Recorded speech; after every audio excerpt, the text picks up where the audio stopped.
Assalamualaikum warahmatullahi wabarakatuh. Nama saya Nisa Hanum dengan NIM 1901025338 kelas 3L PGSD. Mengapa belajar geometri? Masih banyak siswa yang mengalami kesulitan dalam belajar geometri, sehingga prestasi siswa dalam geometri masih belum memuaskan. Nuraini 2020.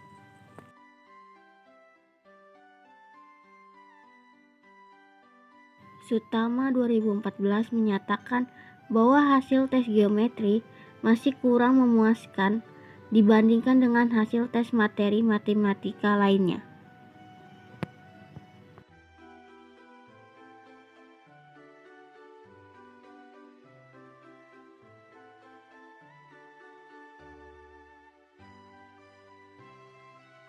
Mengapa belajar geometri?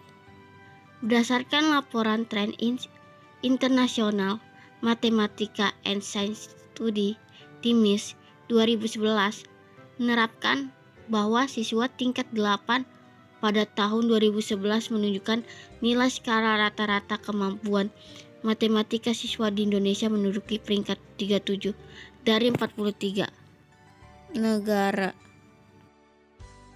Teori perkembangan geometri Van Helst menyatakan bahwa terdapat 5 tingkat berpikir anak dalam bidang geometri. Setiap tahap menggambarkan proses pemikiran yang diterapkan dalam konteks geometri, yaitu level 0 visualisasi, level 1 analisis, level 2 dedukasi informal, level 3 dedukasi, level 4 rigor.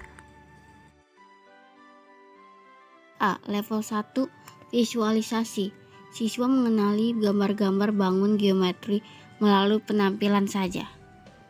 Level 2 analisis. Siswa melihat gambar-gambar sebagai kumpulan sifat-sifat. Mereka dapat mengenali dan menyebut sifat-sifat suatu bangun geometri, tetapi mereka tidak melihat hubungan di antara sifat-sifat ini. Misalnya, siswa akan mengatakan bahwa persegi memiliki 4 sisi yang sama panjang dan 4 sudut siku-siku, tetapi ia belum dapat memahami hubungan antar bangun-bangun geometri. Level 3 deduksi informal. Siswa mempersepsi hubungan di antara sifat-sifat dan di antara gambar-gambar. Level 4 deduksi. Siswa dapat mengkonstruksi bukti, memahami peran aksioma dan definisi, dan mengetahui makna dari kondisi-kondisi yang perlu dan yang cukup. Level 1 siswa mengenali gambar-gambar bangun geometri melalui penampilan saja. Dari contoh di samping nih, misalnya siswa bisa melihat bentuk-bentuk dari yang hijau itu persegi, yang ungu itu persegi panjang, yang biru itu segitiga. Dari sini siswa dapat mengenali. Berarti siswa sudah bisa menuju ke level 1.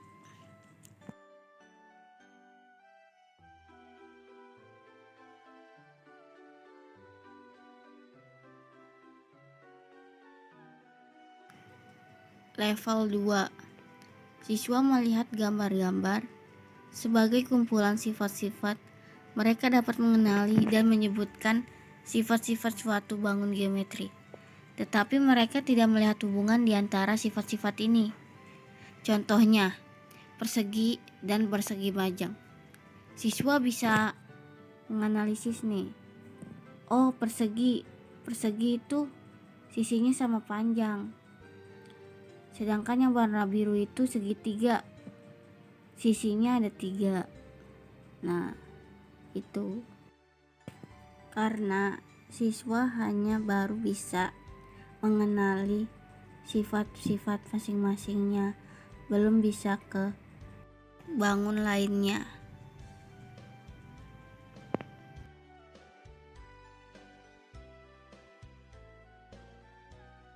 Level 3 siswa mempersepsi hubungan di antara sifat-sifat dan di antara gambar-gambar. Contoh misalnya ketika ingin melihat hubungan antara persegi dengan persegi panjang, Jika kebanyakan kalau yang tadi level 2-nya gagal, masuk ke level 3. Kenapa level 2 tadinya mereka mengenal sifat-sifat dari masing-masingnya dulu kan? Kalau mereka gagal mengenali sifat dari masing-masingnya, maka akan kesulitan masuk ke level 3. Contoh, kalau sendiri sifat-sifatnya itu dia memiliki 4 sisi sama panjang, kemudian sudut masing-masingnya 90 derajat. Sekarang kita masuk ke persegi panjang. Persegi panjang 4 sudutnya memiliki 90 derajat. Terus apa yang membedakan persegi dengan persegi panjang? Semua sisinya sama panjang. Kalau persegi panjang itu hanya sisi yang sehadapnya sama panjang. Sisi yang bawah ini, kalau kelihatan sisi yang bawah sini sama dengan sisi atas, tapi gak sama seperti sisi yang di kiri dengan sisi yang di kanan. Sisi yang sama dengan sisi yang di kanannya. 2 pasang sisi yang sama panjang. Semuanya sisinya panjangnya sama, dia mampu melihat hubungan antara sifat-sifatnya.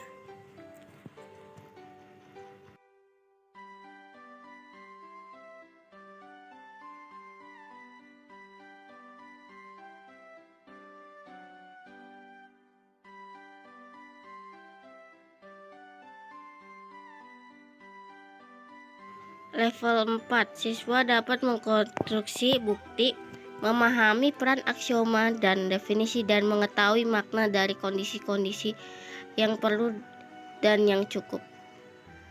Misalnya, ketika ingin menghitung keliling persegi gimana sih? Kalau siswa tersebut tidak tahu definisinya, dia akan kesulitan ketika menghitung kelilingnya. Jadi balik lagi ke definisi dari persegi itu. Apa sih persegi? Adalah suatu bangun datar yang memiliki 4 sisi sama panjang.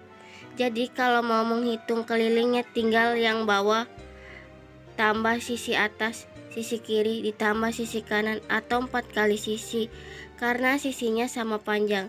Jadi tinggal 4 kali sisinya, misalnya 5 cm. Rumusnya 4 kali sisi berarti 4 kali 5, jadi 20 cm. Atau bisa juga setiap sisinya ditambahkan. Di sini kan diketahuinya 5, jadi 5 ditambah 5 ditambah 5 ditambah 5 sama dengan 20. Oh, ternyata benar semuanya. Sampai di situ siswa dapat mengkonstruksi bukti dan definisinya. Sekian dari saya. Semoga bermanfaat. Terima kasih. Wassalamualaikum warahmatullahi wabarakatuh.